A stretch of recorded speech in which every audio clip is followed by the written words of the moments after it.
Hello and welcome. This is Eric Adenge from Change Media. And today I'd like to talk about your DSLR camera. Photography has become something that almost everybody is involved in, especially in the advent of smartphones. But for those who are interested in getting to know how a digital single lens reflex camera works, this video is for you. And the camera that I'm talking about today is a Rebel T5i, also branded in the UK as a 700D. So that's the camera that I'm going to be using. And before I get into the details of how the camera works, just to let you know that the name DSLR means Digital Single Lens Reflex Camera. Before we got into the digital cameras, it used to be known simply as the SLR, or the 35mm camera, with 35mm coming from the size of the negatives that were used then. So these days it's called the DSLR. And as you can guess, D stands for digital, S stands for single lens. These kinds of cameras only use one lens. We also have some cameras that used two lenses stacked together. So this one uses only one, but you can interchange the lenses depending on what you are doing. So single lens, and then before I close this, the R is for reflex mirror, and that is the mirror that you see once you remove the lens, and that mirror is used to do many things. For example, to bounce off light coming into the lens at a 90-degree angle, so that you can be able to do your photography. Now, to begin, we start with the basics. This is where you insert the card, and a lot of people sometimes find themselves messing up either the card or the slot by simply not following the arrows that are indicated in the camera. So make sure that you look at the shape of your card and ensure that it coincides with the shape in the diagram indicated here, as well as the arrow, before you slot your card into the camera. Gently and carefully you push it, it snaps in, and that's it. And then you can close. The same applies to when you are opening to remove the card. There is an indication there that this is where you open the card, and the arrow to which you should push the card. You also have some grooves here to help you to do that. Again, some people end up messing up this cover because of those reasons. So you first slide it gently. When it's ready to open is when you lift it up, and do the opposite to close. We also have the battery. Same story, everything is indicated there with a small arrow pointing towards where you should open. Get your finger or your hand in there and open that. My fingers are slightly big, so that way, and you're done. You have more diagrams there or signs to show you how to insert your battery, and you push that little lock to one side and you pull the battery out.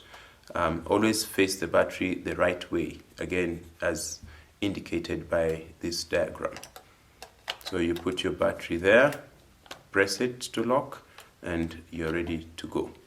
This is for the tripod. If you're shooting video and you need to be steady, that is where you will attach the camera shoe.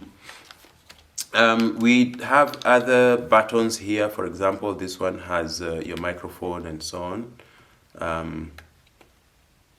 This one here is for your HDMI cable. Okay, HDMI, and your AV out, that is for your video. And then from there's this little button that I pressed to remove the lens.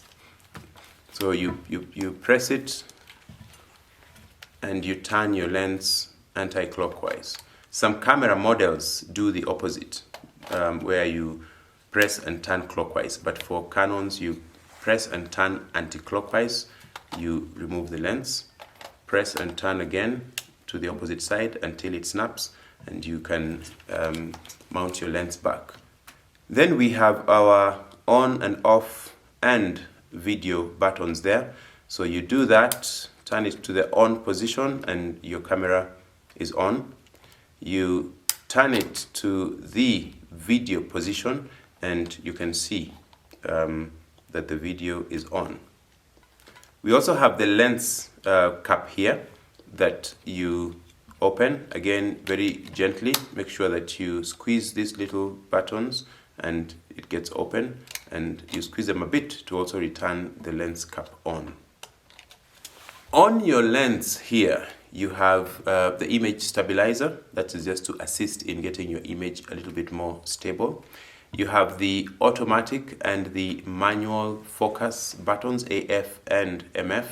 So if you are using autofocus, it should be in the AF position, and if you switch it to M, that means you're doing the focusing manually, in which case you use this, which is the focusing ring, and this of course is your zoom ring, otherwise known as the ring that adjusts your focal length.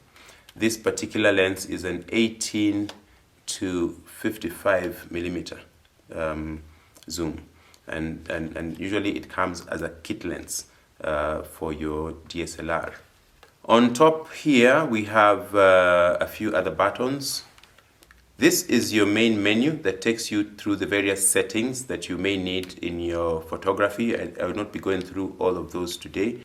This is for the info or information. It allows you to see a bit of info for the option that you have selected. Currently, I am on auto mode, so it tells you what auto is all about. We'll talk about this dial in a short while. Here you have your button for playing back what you have recorded, and as you can see, I have no image on this particular card, and that's of course for deleting. Here you have your snapshot. Let me just get back to my menu here, and I'll just put it in manual for now. I'll talk about that dial just now. So here you have your snapshot for taking many shots at the same time, as well as a timer there. Here you have your AF settings. Again, those are details that I won't be covering in this particular video. And you have your white balance button there. This is a bit important for any photographer. You need to know what kind of light you're using. Is it indoor light? Is it outdoor light? Or do you want to set it on auto if you still don't understand the various white balance options? So if you're a beginner, probably start from auto. As you move on, you get to know how to white balance your camera. And from there, we then have this one that allows, again, a few advanced options that I'm not going to get into. This is your quick selection tool to get into this menu. We will be making some adjustments there later. And this is your manual way of adjusting your aperture. Again, I'll get into that later. I normally find it easier when working with this particular model to just make my adjustments using the touch screen. So when we come here to this dial, it shows you the different modes in which you can take your photos. Right now it is on M, which is preferred by people who are doing professional photography, because in M, which is manual mode, you decide for yourself what settings you're going to have. Everything else other than this M is either fully automatic or semi-automatic. For example, you have P there for program. Again, I won't go into those details. You have TV, AV. These are semi-automatic. But if I just mention one, which is AV, AV means that it's an aperture priority. So you can adjust the aperture, which is that, but everything else is determined by the camera itself. So that's what I meant by saying some options are auto, fully auto, others are semi-auto. So for the purpose of this video, I would like to just stick to the M option, which is the manual option. We have our ISO here, which is also a setting in the camera. And then we have your dial here that helps you to navigate through various settings, as well as to adjust the values of various settings. And then of course this is your shutter button right here. This is what you use to take the photo.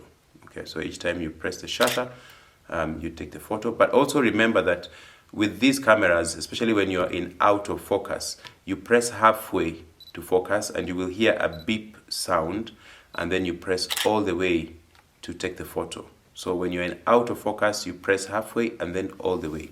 With that little tour of the various buttons, I hope that has been helpful and that you're going to take your photography to another level now that you've learned a little bit more about how to manipulate your camera. And until next time, this has been Eric Adenge. Goodbye.